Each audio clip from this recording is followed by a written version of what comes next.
Hello guys, welcome to Jews kitchen. இன்றைக்கி நம்ம வீடியோவில் ரொம்ப சூப்பரான டேஸ்டியான ஒரு ரெசிபி தான் பார்க்க போகிறோம். செட்டிநாடு கார சட்னி. இது வந்து ரொம்ப ஈஸியாக சட்டுன்னு செஞ்சிடலாம். இது டேஸ்ட்டும் நல்லாயிருக்கும். இது எப்படி செய்யலான்றதை வாங்க வீடியோக்குள்ளே பார்க்கலாம். வீடியோ பார்க்குறதுக்கு முன்னாடி கீழே ரெட் கலரில் சப்ஸ்கிரைப் பட்டன் இருக்கு இல்லையா, அதை ப்ரெஸ் பண்ணுங்கள். அப்படியே பக்கத்தில் இருக்க பெல் ஐக்கானே கிளிக் பண்ணுங்கள். அப்போ தான் நம்ம வீடியோ போட்டால் உங்களுக்கு நோட்டிஃபிகேஷன் வரும்.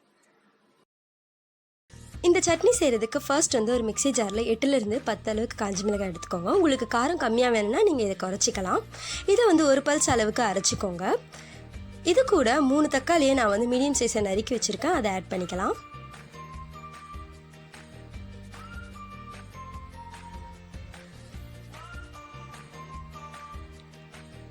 இது கூட கொஞ்சம் சின்ன பால் சைஸ்க்கு புளி நான் ஆட் பண்ணிக்கிறேன். இதில் ஒரு 8லேருந்து 10 பல் பூண்டை வந்து நாம் ஆட் பண்ணிக்கலாம். இப்போ இது எல்லாத்தையும் தண்ணி விடாமல் அரைச்சி எடுத்துக்கோங்க. இப்போ பார்த்தீங்கன்னா இது வந்து இந்த அளவுக்கு பேஸ்ட்டாக அரைச்சி எடுத்துக்கோங்க. இப்போ வந்து ஒரு கடாயில் நான் வந்து ஒரு 1/2 கப் அளவுக்கு நல்லெண்ணெய் ஆட் பண்ணிக்கிறேன். இது வந்து ஒரு 5 டேபிள் ஸ்பூன் அளவுக்கு இருக்குது.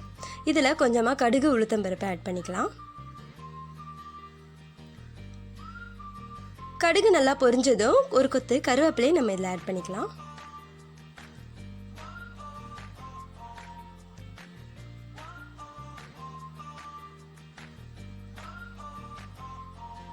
இதெல்லாம் நல்லா பொரிஞ்சதும் நம்ம அரைச்சி வச்சிருக்க அந்த தக்காளி பேஸ்ட்டை இது கூட நம்ம ஆட் பண்ணிக்கலாம்.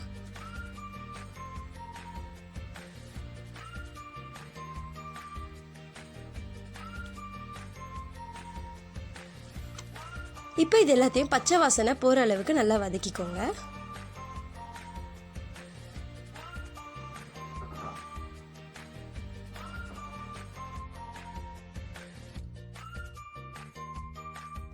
இப்போ இதில் டேஸ்ட்டுக்கு ஏற்ற அளவுக்கு 1/2 டீஸ்பூன் போல் உப்பு நான் ஆட் பண்ணிக்கிறேன்.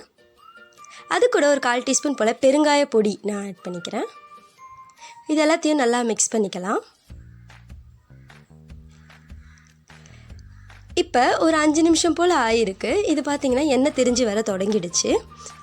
இப்போ இது ஒரு 8 நிமிஷம் போல் ஆயிருக்கு. எண்ணெய் நல்லா திரிஞ்சு வந்துடுச்சு, நல்லா கெட்டியாயிடுச்சு. நம்ம சட்னி வந்து நல்லா சூப்பராக ரெடி ஆகிடுச்சு. இப்போ இந்த ஸ்டேஜ் வந்துட்டு நம்ம இதை எடுத்து சர்வ் பண்ணிடலாம்.